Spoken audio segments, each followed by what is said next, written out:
All right, we want to go more in depth with what's happening with these cuts and what they mean for the auto industry and families here in Metro Detroit.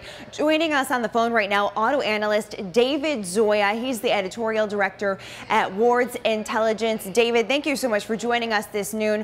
Okay, I want to break down what GM is saying. They're saying 5 plants will not be allocated parts. What does that mean, and could GM change their mind?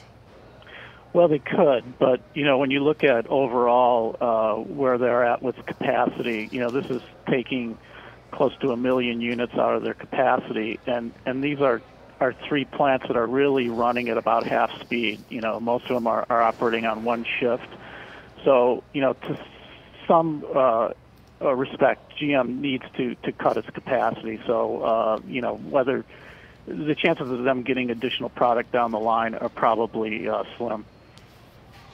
All right, and David, both my father and grandfather worked for GM for over 40 years. I remember in 2005 when that started with the cuts, wondering every day if he went to work, is he going to have a job? And then eventually we had the bailout in 2008. What does something like this, cuts this significant, mean for the future of the auto industry?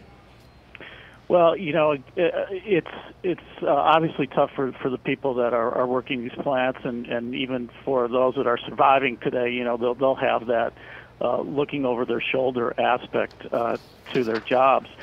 I think what's happening today is somewhat of a fundamental shift in the industry.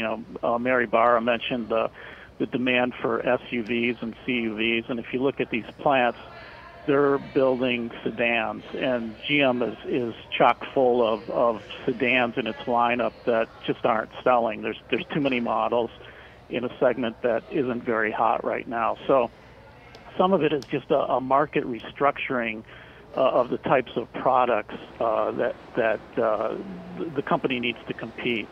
And then I think the other thing going on is really the mega trends, things like electrification, things like autonomous vehicle technology that GM needs to invest in. So it really is looking to become more efficient and have the money that it's going to take to get into these new trends that'll be vital for the industry going forward.